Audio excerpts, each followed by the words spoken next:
If I'm playing Cloak and Dagger and I've got you in a healing bubble and then I hit you with my heal wall all while I'm spamming my left click and you run around a corner and you die, what was I supposed to do about that? What's up, nerds? Welcome back to Nerd Valley, where we talk about all things nerdy, geeky, straight up loserific. And to delve into that a little more, we're going to be looking at the sweatiest, most try-hard, loser-defining game of the year, Marvel Rivals. Or more so ranting about it, because despite growing up in the Call of Duty era, I have never seen a game I am more sure is full of smelly ass, basement dwelling teenagers who make their moms feel like a 1940s trad wife. But moving on to talk about the actual game though, let's get some things out of the way. For starters, I know everyone's got their favorite YouTuber, streamer, whatever that tells you to ban this character and don't play this character and anyone who plays this character sucks, but none of that is true. So I'm not going to be talking about any of that today. I've played with every type of character at this point, I'm certain of, and I don't think they're a very good indicator of skill. I've seen people be amazing with brand new characters, and I've seen people suck balls with 5 stars.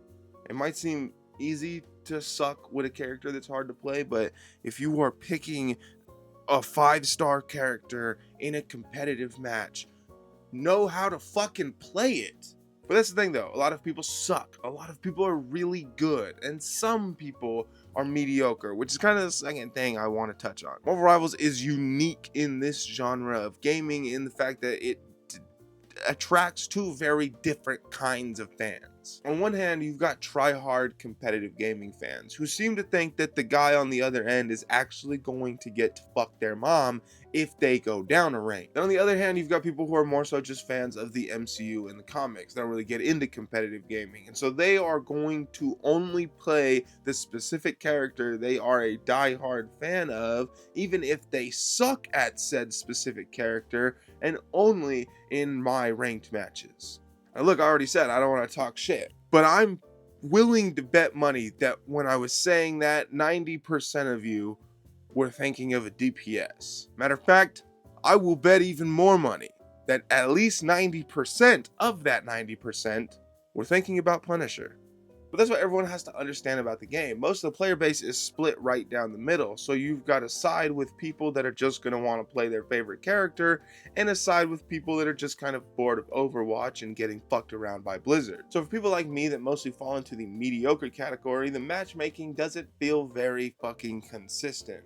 Unless, of course, they're consistently fucking me over by putting me on a team with a bunch of garbage one-tricks while all of the amazing tryhards are on the other side. And that is not an indication of my skill at all. I swear to God.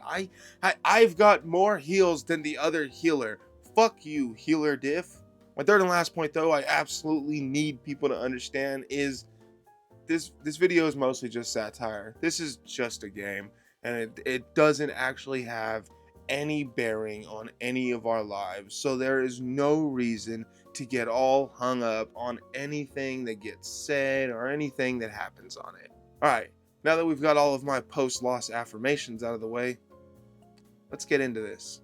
Now, I was going to kick this part of the video off by saying that it seems like a bunch of you just want to be playing Call of Duty because you're only worried about padding your KD, until I remembered even Call of Duty only has a few game modes that actually count that towards your skills, so you're just a bunch of sociopaths. And strangely, the tanks are the worst at this. I mean, the amount of times I have seen a Thing or a Hulk or a Venom fly right past the mission area just to meet the enemy at their spawn. Bro, calm down. We're still dealing with the 3 divers that haven't died yet. Where are you going? You're gonna doom us to being split up the rest of the match when we had a solid push going. And here's the thing, a lot of tanks are probably gonna say, oh, it would work if you guys would just come with us, if everybody would just come with us.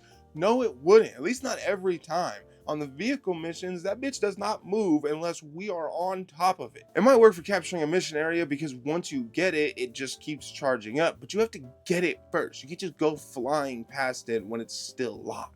But that still ends up failing 9 times out of 10 either way, because they end up being able to do multiple ults at once, or they get a real lucky push, or they're able to reroute around us and flank. Then boom, we all end up scattered, no one's able to regroup the rest of the match, and even if we were demolishing now we've got a loss. I mean, look, it's fine though. You can have all the KOs you want, pad those stats. So when people look at your stuff, they can go, oh, this isn't your fault. Oh, it's not your fault.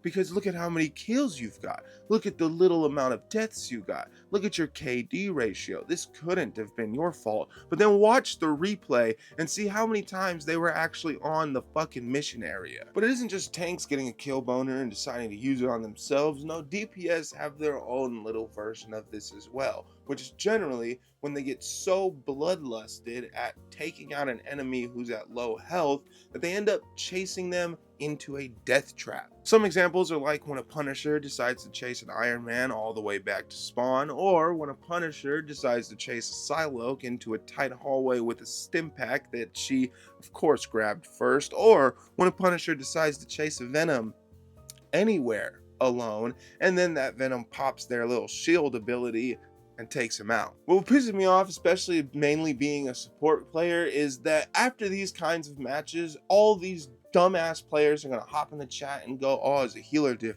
Oh, it's a healer diff. It was a healer diff. Listen here.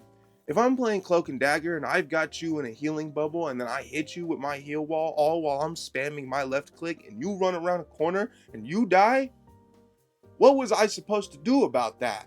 And I bring not being able to stick on the mission area up mostly because that's what the main problem everyone has is, especially in competitive games. Everybody wants to rush, like they can't take a second without combat. You have to go all the way into a tight space that's easy to be overwhelmed in, especially when you're not the one with a healing room next to you. Oh, why did it feel like they stopped dying? I don't know, maybe because you're right next to their spawn and whenever they take a step back, they jump up to full health. And to add insult to injury as a support player, most of these kinds of people, they're not watching you. They want you to watch them and heal them the entire game, but they're not gonna pocket you and make sure you're not dying one fucking time. So let me tell you something, your Rocket is back there getting handled by Black Panther like that motherfucker's name is Pepe Le Pew.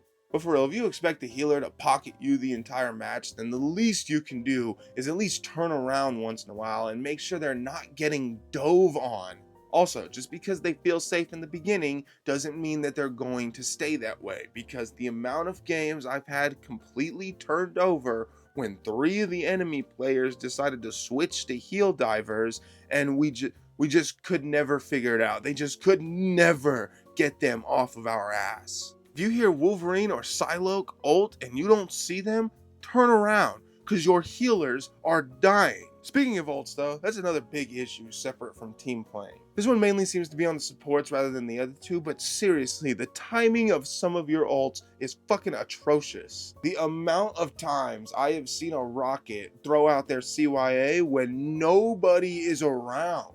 Also, on the topic of Rocket and throwing things out in bad areas, this goes out to both Rocket and Adam. Stop reviving me in the middle of fucking combat. I don't even get how this happens. Every time I play Rocket and I throw the BRB out in the middle of a fight, that shit gets destroyed immediately. Yet whenever I play with the Rocket, my revivals all look like that fucking meme with, you know, the one with the girl on the couch and the dudes behind her. You know the meme. And furthermore, on terrible ult timing, Cloak and Daggers, I have a right to say this because she's one of my mains, but we gotta stop popping our ult at the same exact time. Both of us, on like when you have a Cloak and Dagger on one team and one on the other team, stop doing it at the same time.